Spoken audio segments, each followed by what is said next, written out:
Grandma. How you doing? Is it going? It's going, yeah. It's going, okay. I'm doing fine. Yeah. Are you enjoying your stay? Very much so. I'm seeing a lot of things I've never seen before. Like? Scorpions, spiders, all kinds of bugs. Yeah. That's not a good thing to say, is it?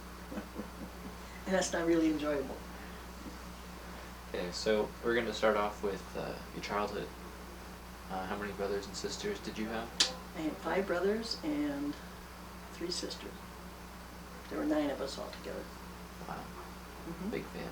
Yes, very big. And where did you grow up?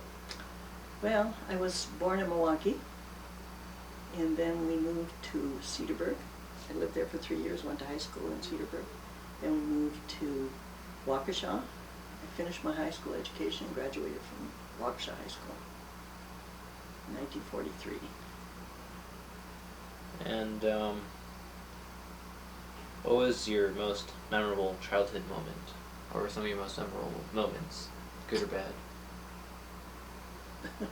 Well, there are a lot of good ones and a lot of bad ones. I think the one memory that stays with me the most is working in the summertime. Kids today, when they have the summer, they decide where they're going to take a vacation. We never had a vacation. Summertime meant go to work. Picking raspberries, strawberries, blueberries, cranberries, plum trees, weeding gardens. Used to go out early in the morning at 6 o'clock and pull carrots and potatoes and beets. And I'd always come home about 5 o'clock, red as a lobster, burnt as a crisp. I always burned. Nobody else did, I just did. So I didn't like it very much.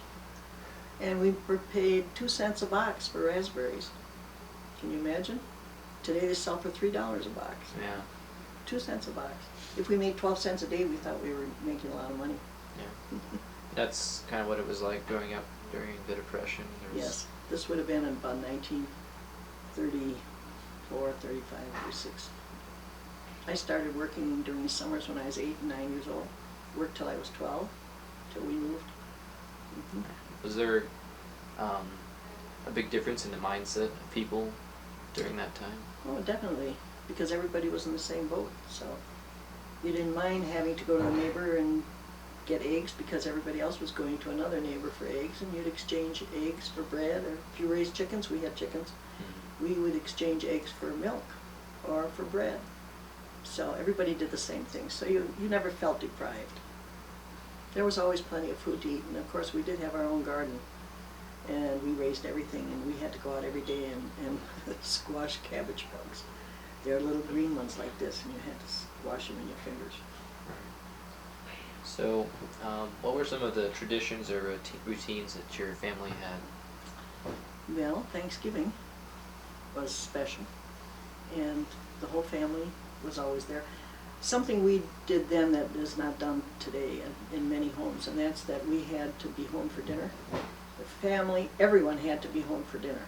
And if you weren't there at 6 o'clock to eat, and you came at 6:05, you were sent to bed without supper. You would be given crackers and milk, and you didn't get supper. So you made it a point to be home by 6 o'clock to eat. So that was a tradition. You just better be there. And then Thanksgiving, of course, was very special, the whole family and any relatives that lived nearby. And sometimes we'd invite someone who didn't have a meal, somebody off the street. And another tradition was at Christmas time, we used to load up our wagon with produce that my mother had canned from the garden, like canned tomatoes, peaches, plums, cherries, and we'd load them up and walk around the neighborhood. Anybody who didn't have anything for Christmas, we would make up little baskets and drop them off. Us kids had to do that, pulling with a coaster. What do you remember the most about your mother and father? What were they like? My mother was very strict. She was a disciplinarian and very handy at whipping your backside. One time my sister Cora and I went to a Frankenstein movie that we were told not to go see, and I still remember that. It was in 1937, so I must have been 11 or so, and Cora would have been 9, and all of a sudden the monster came on, and we saw it on the screen, and we both ducked under the seats and crawled all the way up the aisle and ran all the way home. We were so scared, and the minute we got in the house, my mother gave us both a paddling, first for disobeying and doing something we weren't supposed to, but it wasn't as bad as seeing that movie. It scared the hell out of us. So, My father was a storyteller. My father worked for the Milwaukee Journal.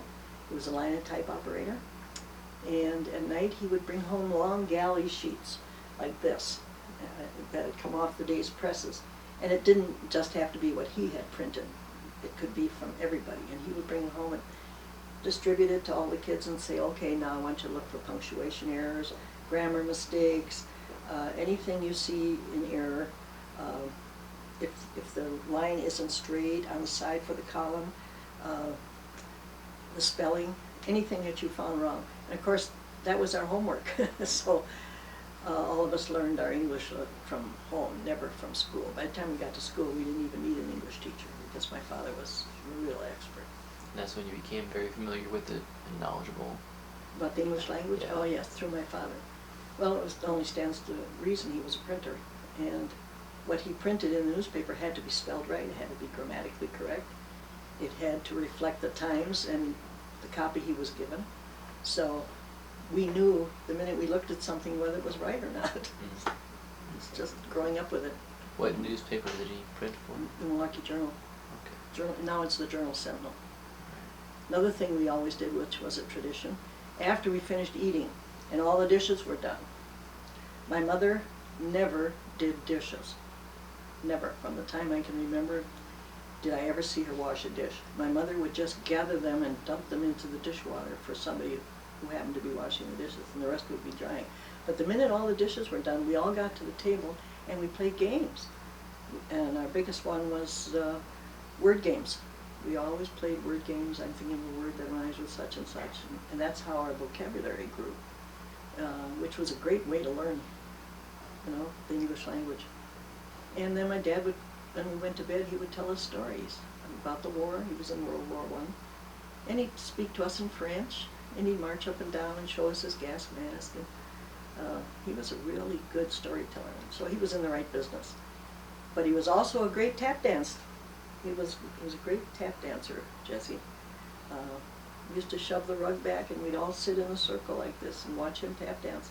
None of us ever became good at dancing, but he sure was good. He would just put on his tap shoes and away he'd go. And I always admired that, but I was never able to pick it up like you did. So what were some of the ways that you and your siblings kept yourselves entertained? Oh, my father was very ingenious, very creative. And he took an old radio box, I think it was an RCA Victor, one of these round ones that looks like a cathedral, and it was empty. And he would put it downstairs, and then he would wire it through the grate.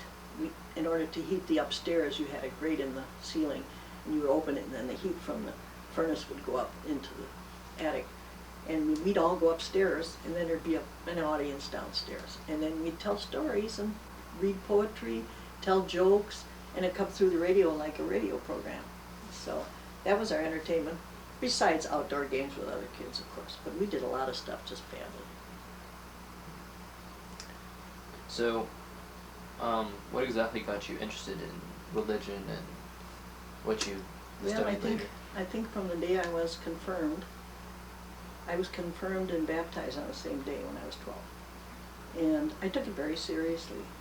And when I was 17 and gave birth to David, my first son, I started teaching him. He was in the kindergarten. I think he was about 3 or 4 years old, and that's when I first started.